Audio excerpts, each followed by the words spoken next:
जय श्री कृष्ण। जय दशा माता की।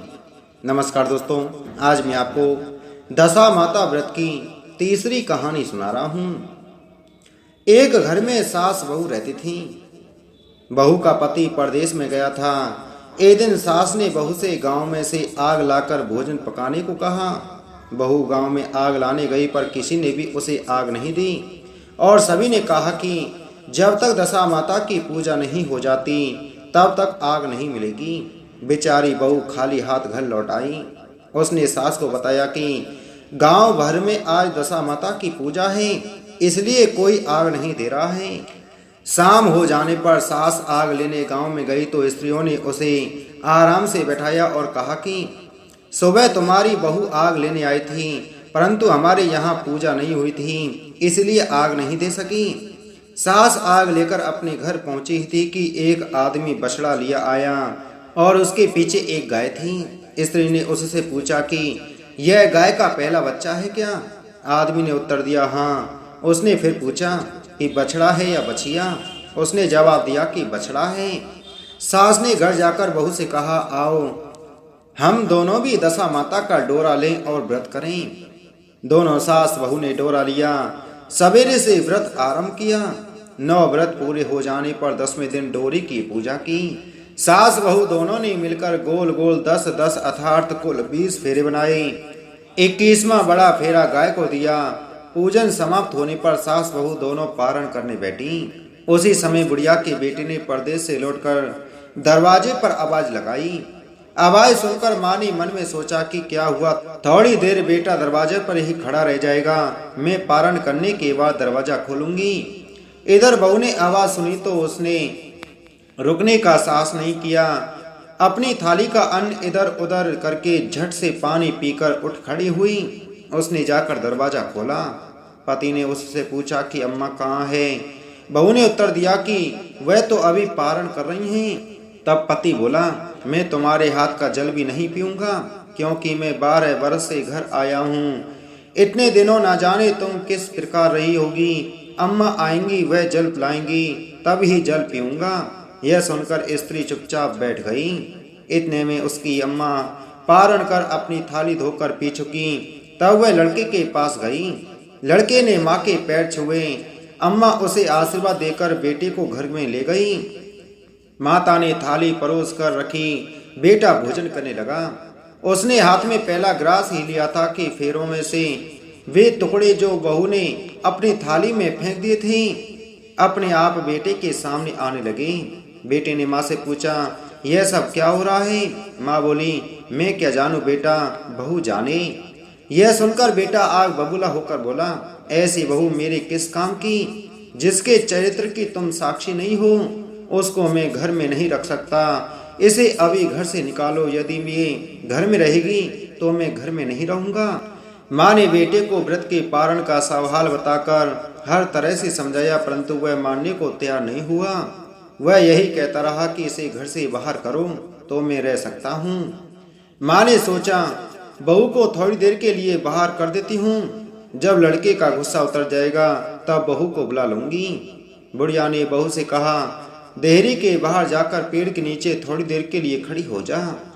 जब बहू पेड़ के नीचे खड़ी हुई तो पेड़ बोला, मुझसे हटकर खड़ी हो, मैं दशा माता के विरोधी को छाया नहीं दे सकता। इस पर वह वहां से चलकर गणौची के पास गई। गणौची बोली, मुझसे हटकर खड़ी हो, मुझ पर इतना भार घड़ों का नहीं है जितना तेरा है। वह यहाँ से भी हटकर घूरे के ढेर पर खड़ी हो गई। घूरे का ढेर बोला, मुझ पर इतना भार कूड़े का नहीं है जितना तेरा है, चल यहाँ से हटकर कहीं और खड़ी हो जा। इस प्रकार उसे कहीं भी खड़ा नहीं होने दिया था। वह अपने मन में बहुत दुखी हुई। वह जंगल में चली गई। जंगल में भूखी प्यासी घूमती फिरती एक सूखे कुएं में गिर पड़ी। वह उसमें गिरी, परंतु उसे चोट नहीं आई। वह नीचे बैठ गई। अचानक राजा नल शिकार खेलते खेलते वहां पहुंच गए। उनके साथी बिछुड़ गए थे। वह प्यास के कारण उसी कुएं पर आए जिसमें वह स्त्री बैठी थी। राजा नल के भाई ने कुएं में पानी के लिए लोटा डाला तो उस स्त्री ने लोटे को पकड़ लिया।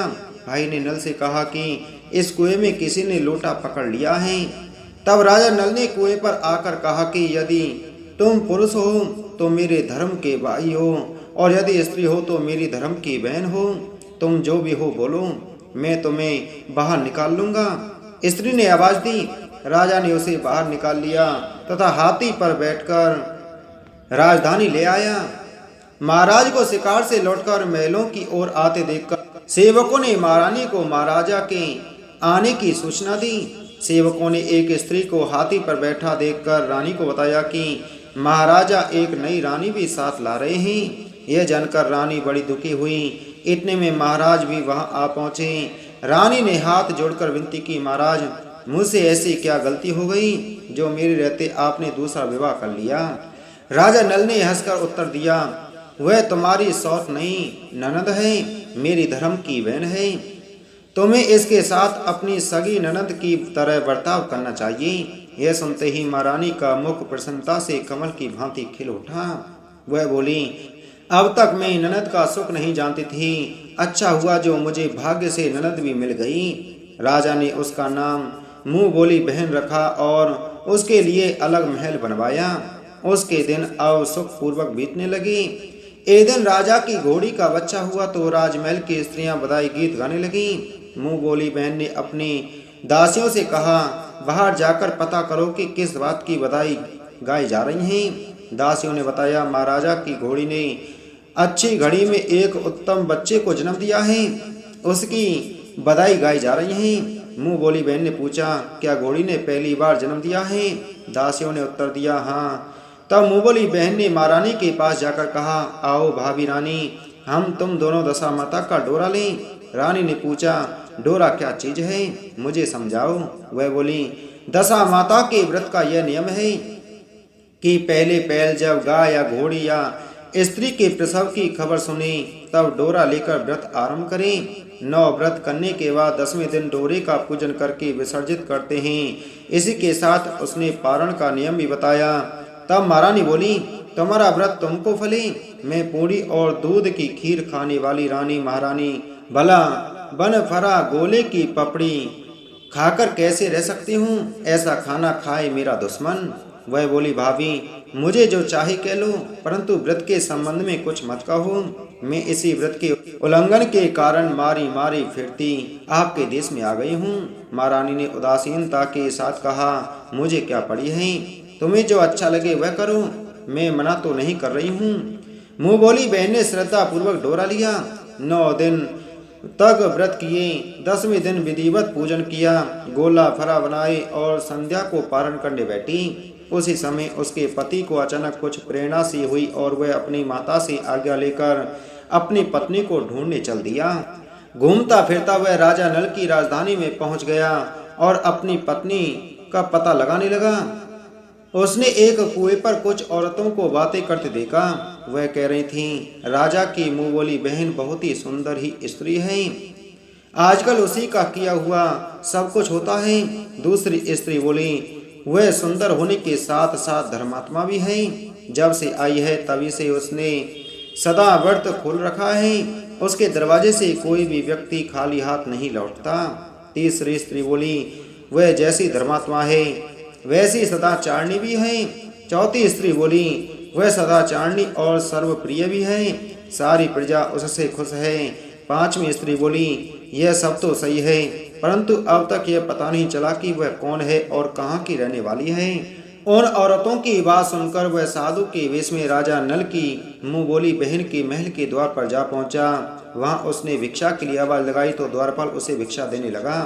उसने द्वारपाल के हाथों से भिक्षा लेने से मना कर दिया और बोला, भिक्षा देने वाली स्वामिनी के हाथ से ही भिक्षा ग्रहण करूंगा, नहीं तो अपने रास्ते चला। तब द्वारपाल ने उससे कहा, इस समय वह दशा माता का व्रत करके पारण कर रही हैं, पारण समाप्त होने के बाद ही वह तुमको भिक्षा दे सकती हैं, तब तक तुम इंतजार करो। वह चुपचाप बैठकर इंतजार करने लगा।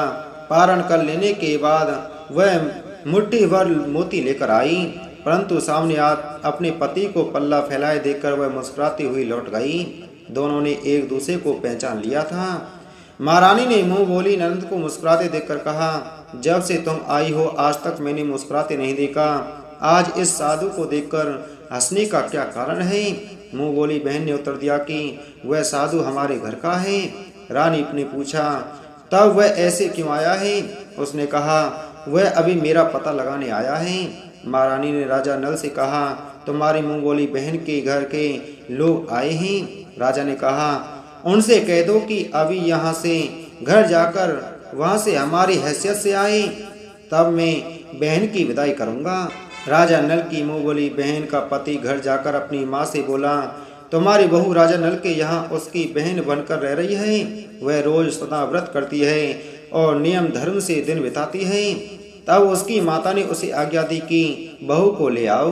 वह डोली, पीनस, भाजे, गाजे, कहार आदि के साथ यथाचित सज धज कर राजा नल की राजधानी को चल दिया। राजा ने उसका यथोचित आदर सत्कार किया और कुछ दिन मेहमानी में रखकर विधि पूर्वक बहन की विदाई की। जब बहन महल के बाहर निकल कर चलने लगी तो महल भी उसके पीछे पीछे चलने लगा। तब महारानी बोली, नंद जी तुम चली और मेरा महल भी ले चली, जरा पीछे मुड़कर तो देखती जाओ।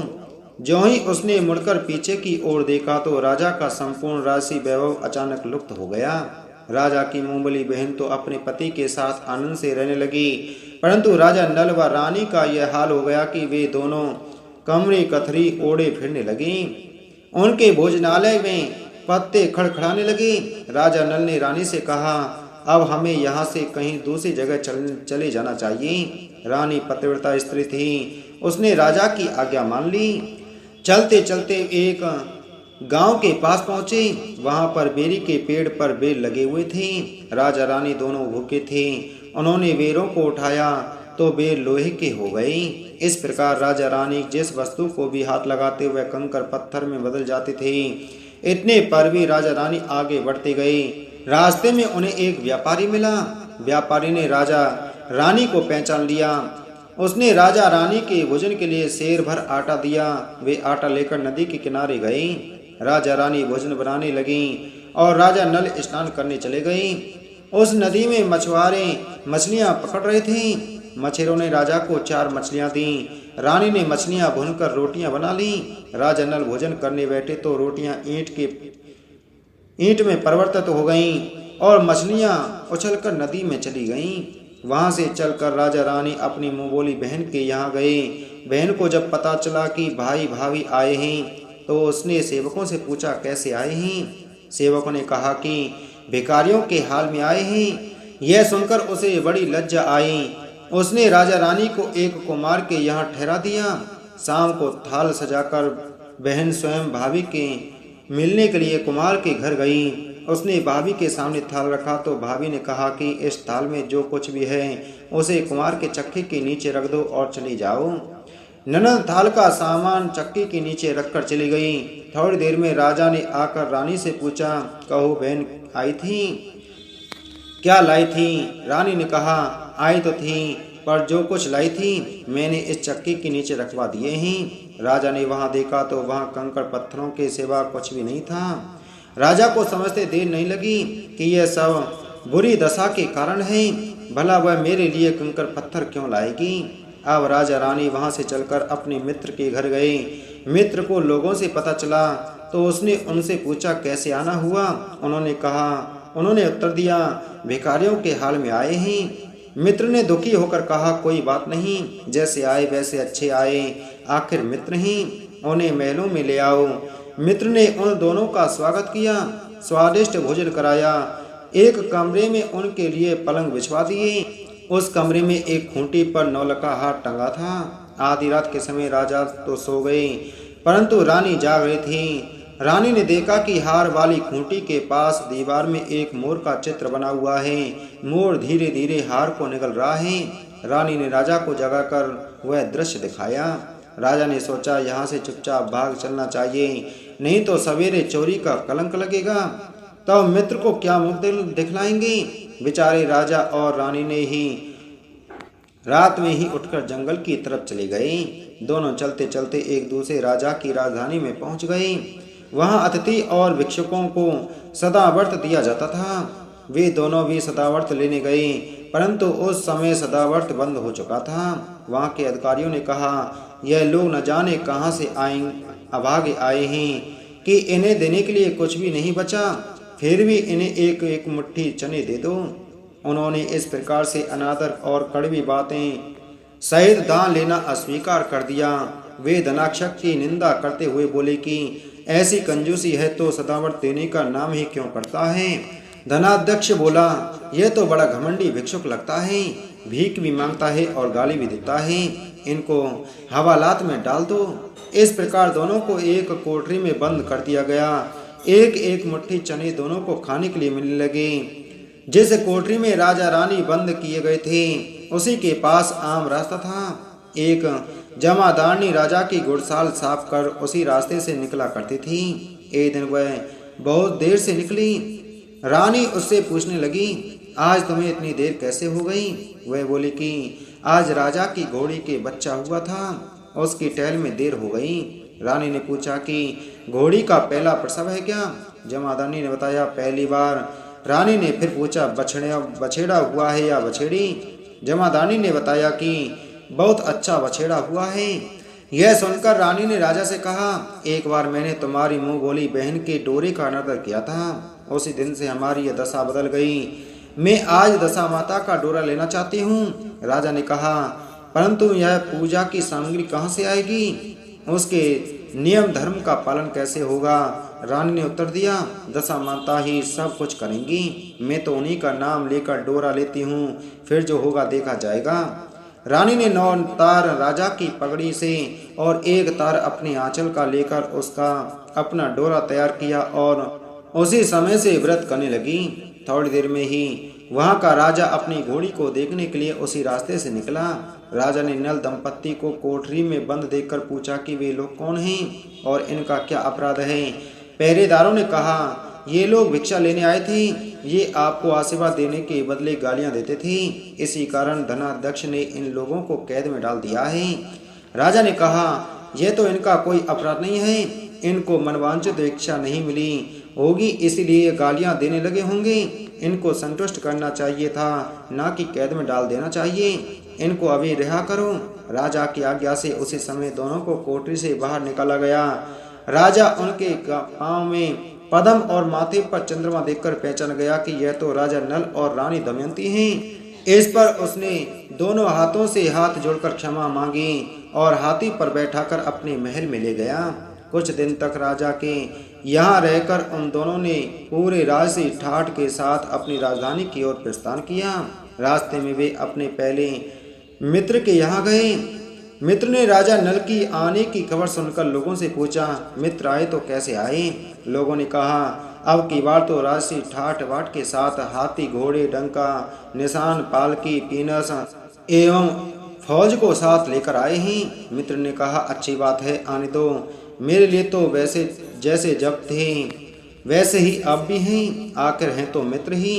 राजा रानी मित्र के महल में गए। मित्र ने उनको आदर सत्कार के साथ उसी स्थान पर ठहराया जिस स्थान पर पहले ठहराया था।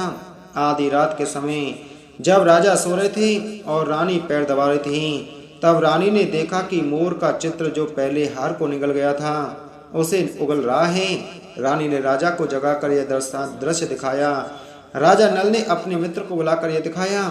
मित्र बोला कि मैंने तब भी तुमको चोर नहीं समझा था और न अब समझता हूँ। यह दृश्य तुम्हारी बुरी दशा का फल है। अब आप निश्चित रहिए, मेरे मन में कोई मेल नहीं है। मित्र के यहाँ से चलकर राजा रानी अपनी मुंह बोली बहन के यहाँ गई। उसने सुना राजा भैया आ रहे हैं तो उसने लोगों से पूछा, कैसे आ रहे हैं। लोगों ने कहा, जिस प्रकार राजा को आना चाहिए उसी प्रकार से आ रहे हैं। उसने कहा, उनको मेरे महल में ले आओ। अब राजा नल का हाथी बहन के महल की ओर बढ़ा। तब रानी ने कहा, आप अपनी बहन के घर जाइए, मैं तो उसी कुमार के घर रहूंगी जिसके पहले ठहरी थी। राजा ने कहा, जिस कारण इतने दुख उठाई तुम फिर उससे झगड़ा मोल लेना चाहती हो, यह तुम अच्छा नहीं कर रही हो। परंतु रानी नहीं मानी, वह कुमार के घर ही ठहरी। राजा बहन के घर चली गई। शाम को राजा की बहन भाभी के लिए थाल सजाकर कुमार के यहाँ आई। उसने भाभी के सामने थाल रख दिए। भाभी सोने चांदी के गहने उतार उतार कर रखने लगी और कहने लगी, खाओ रे सोने चांदी के गहनों खाओ, हम भूखे नंगे क्या खाएंगे। यह औलाना सुन ननद बोली, यह औलाना किसे देती हो, मुझसे उस समय जो कुछ हो सका वो सब उस समय लाई थी, वही अब भी लाई हूँ। विश्वास ना हो तो चक्के के नीचे अब भी देख लो। सचमुच चक्के के नीचे देखा तो वहाँ पर माणिक मोतियों का ढेर लगा था। रानी यह सब देखकर सन्न रह गई। वह बोली, ननद जी तुम्हारा कोई दोष नहीं है, यह तो हमारी बुरी दशा का परिणाम था।